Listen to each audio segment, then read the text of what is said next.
ఐబొమ్మ రవికి సంపూర్ణమైన మద్దతు ఇస్తున్నా నేను, సంపూర్ణమైన మద్దతు. ఎందుకంటే పుణ్యానికి సినిమాలు చూపెట్టిండా, నేను సినిమాలు చూడాను కానీ పుణ్యానికి సినిమాలు చూపెట్టిండు. నిజంగా పైసలు సంపాదించాలనుకుంటే వేల సజ్జనార్ గారు ఇప్పుడు ఆ ఏ సకాలను పక్కపండి కూర్చుని పెట్టుకొని ప్రెస్ మీట్ పెట్టినావు కదా, ఇంటి దోపిడీ బాధితులు లేకపోతే అత్యాచారానికి గురైన బాధితులను అట్లా కూర్చుని పెట్టానట అన్న ప్రెస్ మీట్ పెట్టినావా నీ ముఖానికి?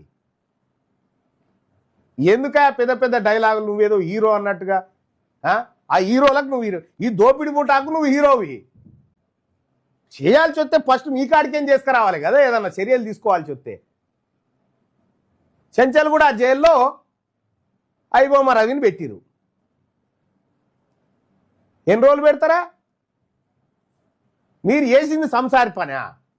మీరు చేసింది ఎన్ని చేయలే సజ్జనార్ గారు? నా దగ్గర ఎన్ని ఎరికేనా? నువ్వు పైసలు తీసుకొని కబ్జాలు ఇప్పించిన ఎన్నున్నాయో నా తానా లెక్కలేని ఉన్నాయి. ఆర్టీసీలో వాటర్ బాటిల్ వాళ్ళ బొమ్మరికి ఇచ్చి ఒక్క దందా నా నీది. ఇక ఎందుకు చెప్తావు ఇవన్నీ? మా సొంటోళ్ళ నోరు బయట పెట్టుకుంటావు.